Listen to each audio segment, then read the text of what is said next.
and welcome back to the channel, If you are new here, my name is daneishacummins and I make lifestyle related content here on the tube. If you have been an OG subscriber, subscribe from inception, from the beginning, thank you so much for coming back. I really appreciate your love and support. I read the comments all the time. I am just so grateful to have you part of my little YouTube family. Today's video is a sit down video, and I know it has been a while since I filmed one of these, but I know in my last video I had shared that Torian and we were eligible for Canadian citizenship, and I wanted just to walk you through, guys, and share my experience with the application for citizenship with you guys. So if you are interested in hearing more about how we made our way through from permanent residence to now eligible for citizenship, then continue watching. So to start, let me just preface this by saying I am grateful for the opportunity to be applying for citizenship. I know everybody's experience is not the same, and I don't want you guys to feel that I am sharing how it always is. Like, I'm just sharing from my experience, so just bear that in mind. Your situation might look different, and don't feel like you have to do things the exact way that I am doing it, because my process is different from yours. If you want any additional information about anything immigration, you can check out my last video. Well, not my last video, but I made a video how I moved from Barbados to Canada. That has some good information in it, and I can also put some links that would be helpful in the description box below about the immigration process as well. So let me start by discussing our current status here in Canada. So I have some notes here on my iPad, so if you see me looking down, I'm looking at my notes. So our current status in Canada, we are permanent residents. When I say me, I mean my husband and Torian. He's in the background making his coffee, but we are permanent residents in Canada, and we became permanent residents in July of 2021. So it is now 2024, so that is a total of almost 3 years. So exact 3 years would be in July of this year, but for now let's just say approximately 3 years. So let me just give you guys some backstory. So initially I came to Canada from Barbados as an international student, and I completed my master's in social work.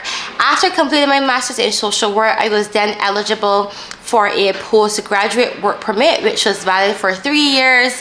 In between the 3 years of me being valid for the postgraduate work permit, I did apply for my permanent residence through express entry.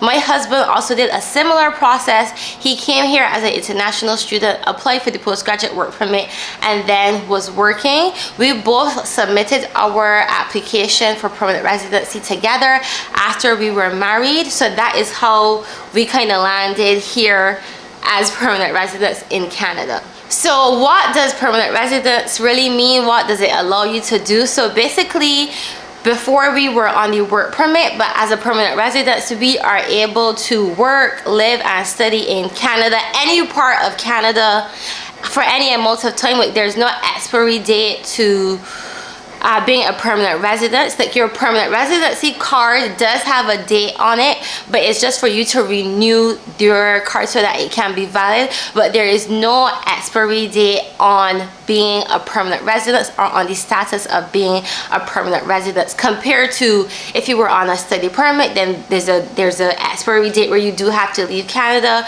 or on a work permit there's an expiry date where you would also have to leave Canada or find another way to extend your status here. So permanent residency, there is no expiry date on our status. So being a permanent resident has also then paved the way for us to be citizens here in Canada, and basically what we get is the opportunity to have a Canadian passport and also to vote. As a permanent resident, you don't get a passport, you do get a PR card, and you're not able to vote. So that is kind of what we're coming into as we start this citizenship journey. So next, let's go on to the eligibility criteria for citizenship. So first of all, you had to be a permanent resident. So check, we are permanent residents. Second of all, you had to be physically in Canada for at least 1,095 days in the last 3 years of the 5 years that you were here. So we had to fill out what is called a physical presence form, basically documenting how long we were in Canada, when we left Canada to go on vacations, to visit family, for cross-border trips. We had to document everything in this form to then calculate the total of days we would have been physically in Canada. And once we met the criteria for that, again, we were able to move through the process. The third thing is being able to file for your taxes. So in order to become a citizen, you have to file for your taxes. That is so crucial in terms of the process, and they do ask you to document and identify all of the years that you were in Canada and all of the years that you filed for taxes. So we were filing our taxes from the inception, from when we were a student. We were filing our taxes and we have not missed a year since. Like, there are some organizations that make it really easy for you to apply. So there's H&R Block, there's Wealthsimple, there's TurboTax, and we use those organizations to help us file for our taxes. So fourthly, the next thing that was also crucial in terms of the eligibility criteria is proof of our language skills. And this is a part that is just, to me, this part don't make sense because I have spoken English for all of my life. I don't have a second language apart from Bajan dialect, but really and truly, is that a second language? So they wanted us to prove that we speak English. So there is an English test. So for the permanent residency application, I did have to take an English test. The English test that I took is called the IELTS test. And then they give you a score based on speaking, comprehension, writing, all of that stuff, and those scores that you enter into the permanent residence application. But because I have already done that, I was able to have proof that I can speak English.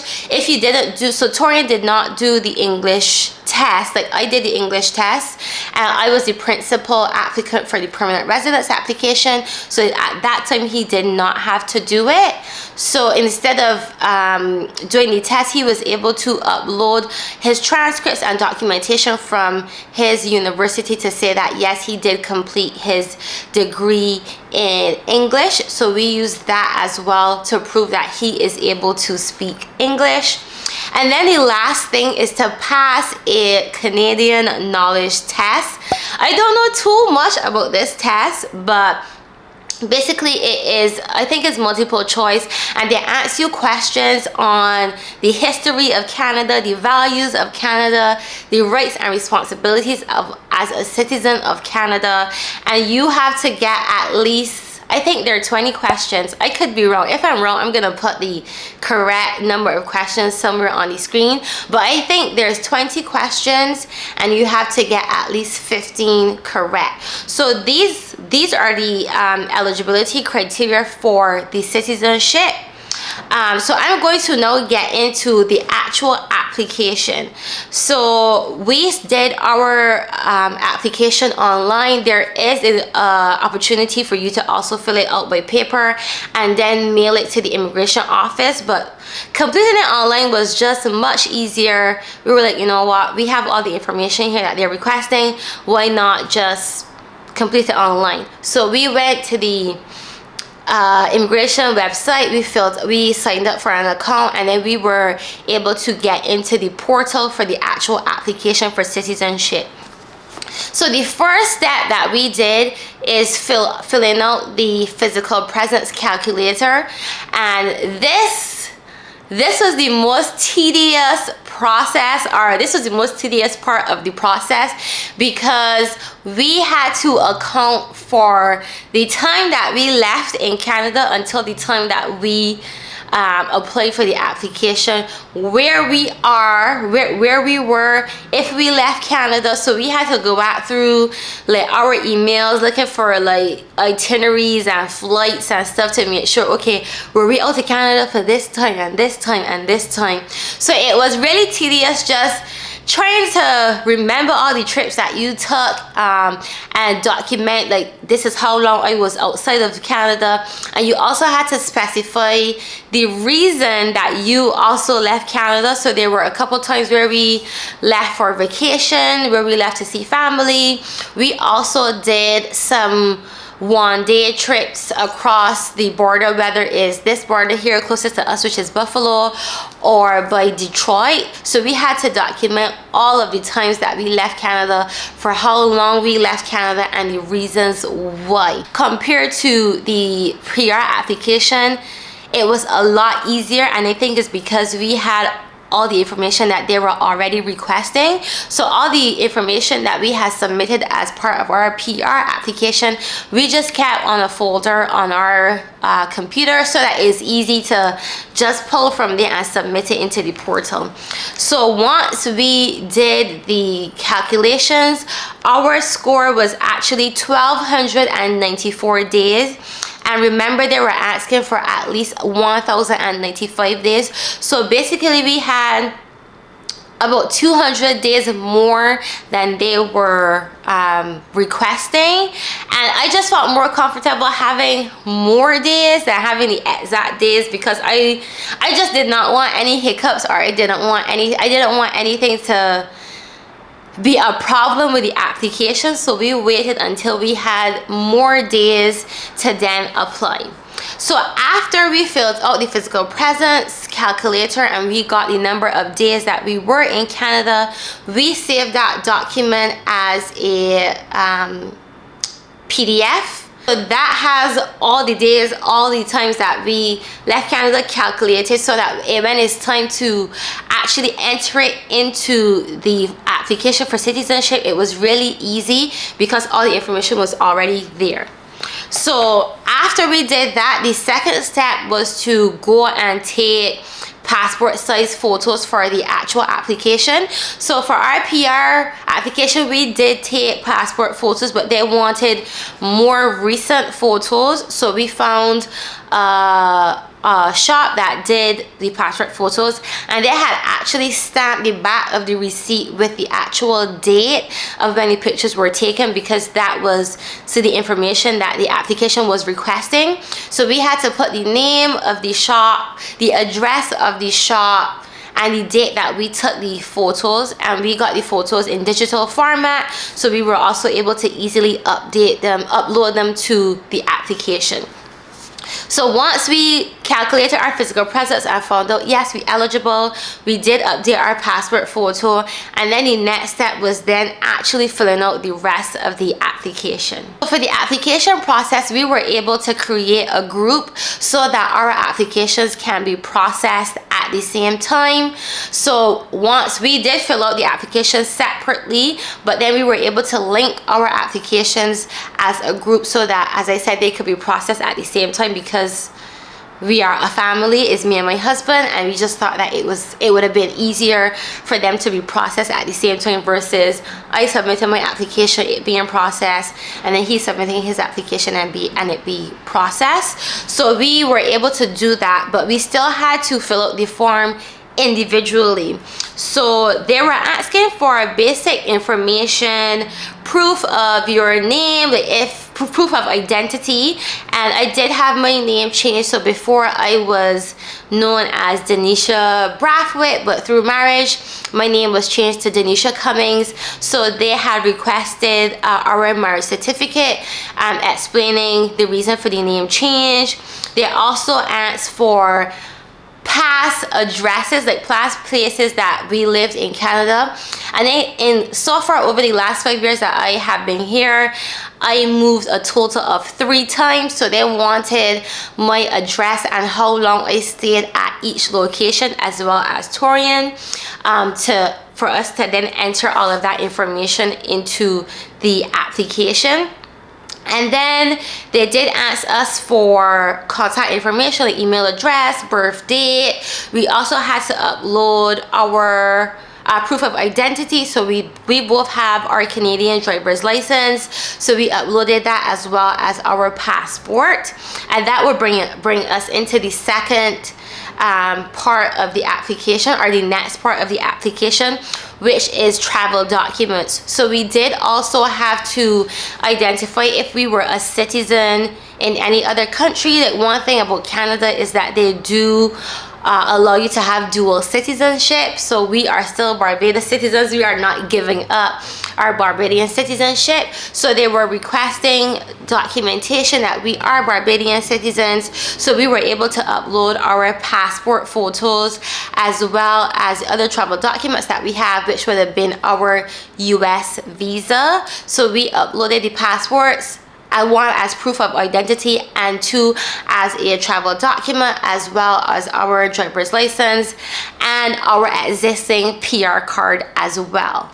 Then after we submitted that information, they then asked us for proof of proficiency in English. And as I said, like I previously did the IELTS test, the English test, and then I was able to upload that into the application, whereas Torian uploaded his there were other documents that you could have pulled from or you could have chosen from to upload to prove your English, and Torian had chosen to upload his transcripts from his university, and that was sufficient for us.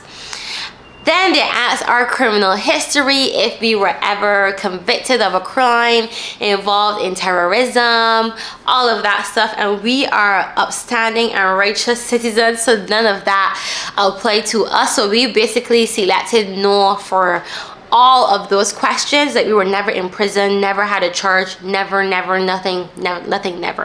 Then lastly, it was then time to actually pay for the application. So before we were able to submit the application, we had to pay for the application and then upload our receipt, the proof of payment, to the actual portal to show them like, actually, yes, we did pay for the application.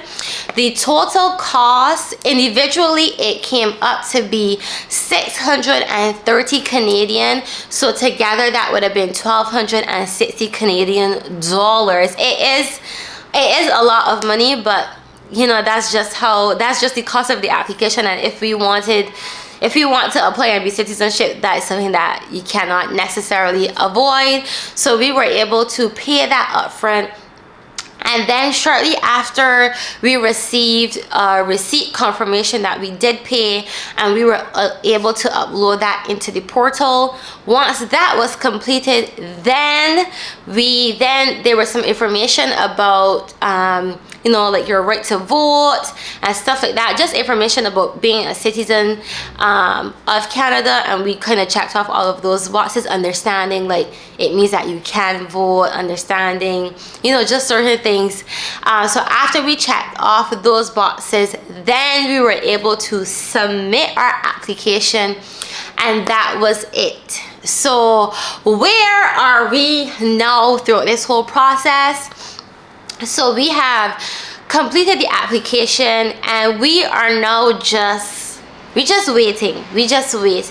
So the next step, they said that they will reach out to us in the next few months and invite us to complete the Canadian knowledge test.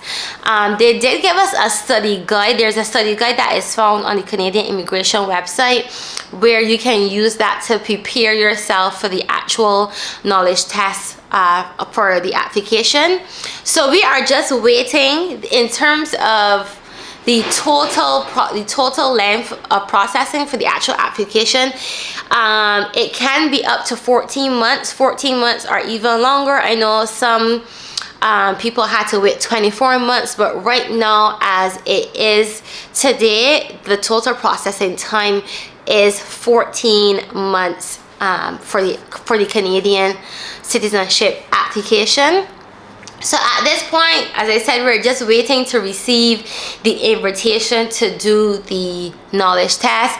I haven't really looked at it after completing the application, but I will do so, and I will share information basically on how the test was and what was helpful, what was not helpful when the time does come.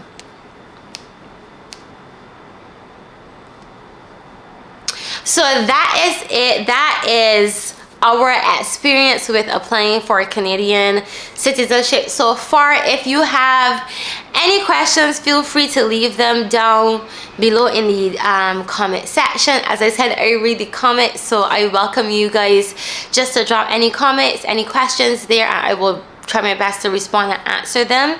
But I am just very privileged. I am very grateful for the fact that I have this privilege to apply for citizenship.